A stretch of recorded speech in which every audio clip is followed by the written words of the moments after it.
Conclusion से पहले critical appraisal, मतलब कंक्लूजन जैसा ही होता है बट उसका बड़ा भाई है एक तरह से। कंक्लूजन तो बस एक शॉर्ट समरी है, but critical appraisal you are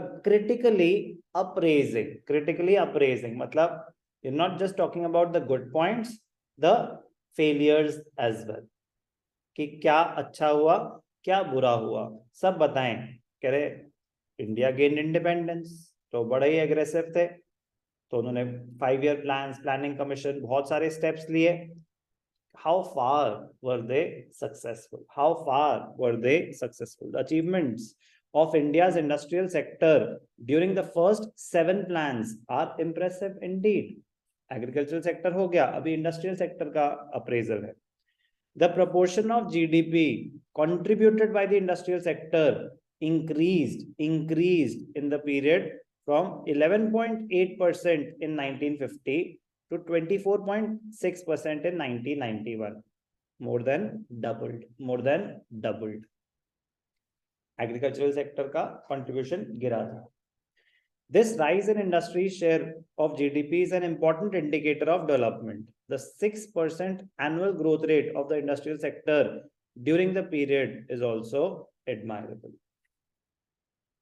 Indian industry was no longer restricted to cotton, textiles, and jute. It also included engineering goods and wide range of consumer goods. The industrial sector became well diversified by 1990. Initially, they were only cotton textile and jute, और थी cement की भी एक दो थी, steel की भी थी, बट ज्यादा इंडस्ट्रीज नहीं थी। मेजरली कॉटन टेक्सटाइल और जूट के लिए ही फेमस थे, but not any more. Diversification हुई और सेगमेंट्स में एंटर करे और प्रोडक्ट्स बनाने शुरू करे। The promotion of small scale industries gave opportunities to people with small capital to get into business. Small scale industries को प्रमोट किया, गवर्नमेंट ने protection the. New investment opportunities helped generating more employment. It promoted growth with equity. Protection from foreign competition. तो industrial sector के industrial development के appraisal में industries भी आ गया और लास्ट में ट्रेड भी आ गया। कलेक्टिवली अप्रेजल है for protection from foreign competition through import substitution. It enabled the development of indigenous industries, local industries, domestic industries in the areas of electronics and automobile sectors which otherwise could not have developed. कुछ सोचो ना, उस time पे कहाँ compete कर पाते electronics में, TV मतलब और तो कुछ था ही नहीं, वैसे तो रेडियो पॉसिबल नहीं था फॉरेन कंपटीशन के साथ compete करना, cars. However, this protection had two drawbacks. बहुत इंपॉर्टेंट है। कह रहे ठीक है आपने इनवर्ड लुकिंग ट्रेड स्ट्रेटेजी कर ली डोमेस्टिक प्रोड्यूसर्स को प्रोटेक्ट करने के लिए। अब क्या होता है, जैसे आपको प्रोटेक्ट, जैसे घर वाले आपको प्रोटेक्ट करके रखते हैं तो उसका फायदा भी होता है और नुकसान भी होता है, और नुकसान कभी कभी बहुत ज्यादा होता है। तो ज्यादा प्रोटेक्टेड एनवायरनमेंट में जिएंगे, लेथार्जिक, लेजी, कोई टेंशन ही नहीं लाइफ में। तो अगर डोमेस्टिक प्रोड्यूसर्स को गवर्नमेंट प्रोटेक्ट कर रही है, उनको स्टिफ कंपटीशन नहीं मिल रहा है, तो क्या वो ग्रो कर पाएंगे, अपनी पोटेंशियल पे ऑपरेट कर पाएंगे? नहीं कर पाएंगे। जब तक कंपटीशन नहीं फेस करोगे आप ग्रो नहीं कर सकते, आप ग्रो नहीं कर सकते, नहीं करना। inward looking trade strategy, our policies were inward oriented, and so we failed to develop a strong export sector. Focus ही नहीं करा उस पर, फोकस ही नहीं करा। और दूसरा काम की बात, lack of competition. Due to restriction on imports, some domestic producers made no sincere efforts to improve the quality of their goods, and it forced the Indian consumers to purchase whatever is produced by them. The domestic industry failed to achieve international standards of product quality.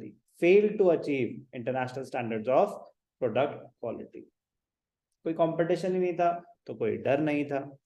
According to some economists, we should protect our producers from foreign competition as long as rich nations continue to do so. कह रहे वो जो developed Nations हैं वो कर रहे हैं protect, तो हम क्यों ना करें? जब प्योर फ्री ट्रेड होगा, कोई बायसनेस नहीं होगी, तब करेंगे फिर फेयर कंपटीशन। अगर वो कुछ पॉलिसीज ला रहे हैं कि जिसमें बाहर के गुड्स को नहीं, मतलब if they are developed nations are trying to protect their producers who are already so developed and they have all the required resources to face competition, जब उनको प्रोटेक्ट करने की कोशिश कर रहे हैं, तो भाई साहब हमारा तो बेचारा अभी छोटा बच्चा है, अभी तो शुरू हुआ है हमारा प्रोडक्शन और ग्रोथ, तो उस टाइम पे भी तो बहुत ही ज्यादा जरूरी थी। छोटा बच्चा है ना, उसको प्रोटेक्शन की जरूरत है, बड़े बच्चों को नहीं है। बट घर वाले समझते नहीं है कि बड़े हो गए हैं। चलो, protection from foreign competition, licensing policy, IPR 2। IPR 2 की बात होगी यहाँ पे, आईपीआर 2, ठीक है ना। आईपीआर 2 इंडस्ट्रियल पॉलिसी रेजोल्यूशन 1956, तो जो schedule ABC, licensing policy help the government to monitor and control the industrial production. However, excessive regulation by, तो कह रहे बहुत अच्छी बात है आपने लाइसेंसिंग करी, कुछ चीजें पब्लिक सेक्टर के पास, कुछ चीजें प्राइवेट सेक्टर के पास, कुछ प्रोग्रेसिवली ट्रांसफर हुई, ट्रांजिशन हुआ public to private, but excessive regulation by the government created two difficulties. कह रहा आपने तो बोल दिया लाइसेंसिंग चाहिए होगी, नया सेटअप करना है लाइसेंस चाहिए, एक्सपैंड करना है लाइसेंस चाहिए, आपको डाइवर्सिफाई करना है उसके लिए भी लाइसेंस चाहिए, बिना गवर्नमेंट की परमिशन के आप कुछ भी नहीं कर सकते। दिक्कत क्या हुई? Misuse it was misuse by industrial houses. तो जो बड़े बड़े इंडस्ट्रियल हाउसेस थे वो ले लेते थे लाइसेंस। अब लाइसेंस हो गया तो गवर्नमेंट देखती थी कि अच्छा इस चीज का लाइसेंस इशू हो चुका है, तो ज्यादा लोग सेम चीज नहीं करेंगे। तो जिनको नहीं भी करना ना, वो बस लाइसेंस लेके रख लेते थे क्योंकि उनके पास पैसा बहुत है, देखेंगे आगे जाके क्या करना है, पहले लाइसेंस तो बनवा लें। लाइसेंस बन गया, और जो एक्चुअली फिर अब उन्होंने कहा कि हम तो बस 5 ही लाइसेंस इशू करेंगे, तो उसमें से अगर ऐसे कुछ लोग लाइसेंस ले लें जिनके पास पैसा बहुत है, बट अभी उन्होंने सोचा भी नहीं है कि वो करना है कि नहीं करना है, तो मिसयूज ही हुआ। It was misused by industrial houses. Some big industrialists would get a license not for starting a new firm, but for preventing competitors from start. खुद तो शुरू नहीं करना, और खुद का जो चल रहा है ठीक है, और लाइसेंस ले लिया, तो उससे क्या, जैसे बताया कि 5 ही लाइसेंस दे सकते हैं फॉर एग्जांपल, आपने ले लिए 3, अब ज्यादा से ज्यादा 2 ही नए फर्म्स आ सकते हैं, तो कंपटीशन ही नहीं क्रिएट होने देना, किसी और को ग्रो नहीं करने देना, मोनोपोली प्रैक्टिस करने की कोशिश करना, मिसयूज होता था। और जो ये प्रोसेस होता था वो बड़ा ही टाइम कंज्यूमिंग होता था। The cumbersome and complex procedure for obtaining license was very time consuming. A lot of time was spent by industrialists in trying to obtain a license. बहुत time waste होता था। Public sector made a remarkable contribution by creating a strong industrial base, developing infrastructure, and promoting development of backward areas. However, the public sector continued to monopolize, that too ineffectively, in certain non-essential areas. Public sector continued to monopolize, मतलब वो अपनी monopoly create करते गए, efficiently करते तो बड़ी खुशी की बात थी, इनएफिशिएंटली लॉसेस ही अक्यूमुलेट होते जा रहे हैं, but just because they want to promote social welfare, उन्होंने कहा कि नहीं हम ये प्राइवेट सेक्टर को नहीं करने देंगे, हम ये प्राइवेट सेक्टर को नहीं करने देंगे, ये काम हम खुद ही करेंगे। अरे तो ढंग से कर लेते ना, नहीं कर पाए, उसकी वजह से लॉसेस बढ़ते गए, और जब लॉसेस होंगे तो गवर्नमेंट का नुकसान, तो इवेंचुअली पब्लिक का नुकसान। However, the public sector continued to monopolize, that too ineffectively, in certain non-essential, कह रहा जरूरत नहीं थी उन एरियाज में पब्लिक सेक्टर की, प्राइवेट सेक्टर को करने देते, which could be well handled by the private sector. For example, telecommunication था पहले MTNL, BSNL, तो losses, losses, losses, losses, losses. Hotel industry, production of goods like modern trade, कह रहे ये सब प्राइवेट सेक्टर को करने दो, आप बिजली पे फोकस करो, आप रेलवे पे फोकस करो, आप मतलब बिजली, आप इलेक्ट्रिसिटी, हाइड्रो इलेक्ट्रिसिटी है, थर्मल इलेक्ट्रिसिटी है, मतलब there are so many other areas where government should be focusing on, rather than telecommunication is also important. It is not that it is not important, but कह रहे हैं आपके पास limited resources हैं, limited manpower है, अच्छी skilled manpower, तो उनको उन एरिया पे फोकस करो जहां आपका ज्यादा बड़ा रोल हो, बाकी प्राइवेट सेक्टर को करने तो। As a result precious funds, क्योंकि पब्लिक के पास मतलब गवर्नमेंट के पास फंड्स तो लिमिटेड है, जहां यूज हो गए फिर कम बचते रहेंगे ना, और लॉसेस होते गए तो इनएफिशिएंट यूज है। As a result, precious funds of public sector channelized into areas where private sector could have easily been engaged.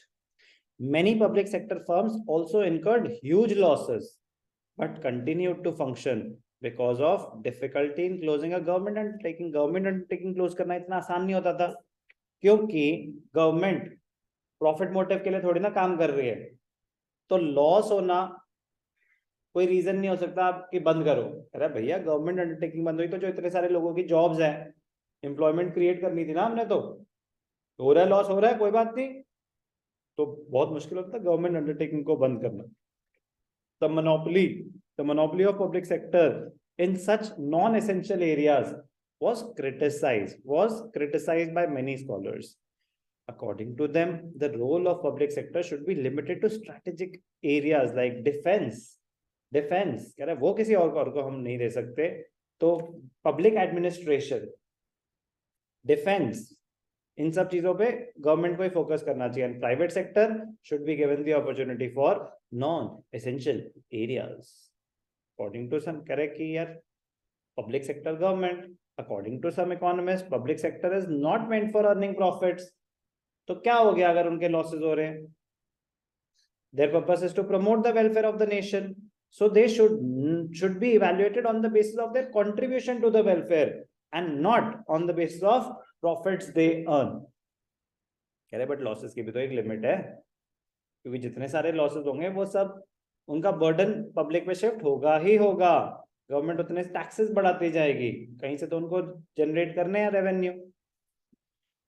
तो very very important, critical appraisal of industrial development 1950 to 1990।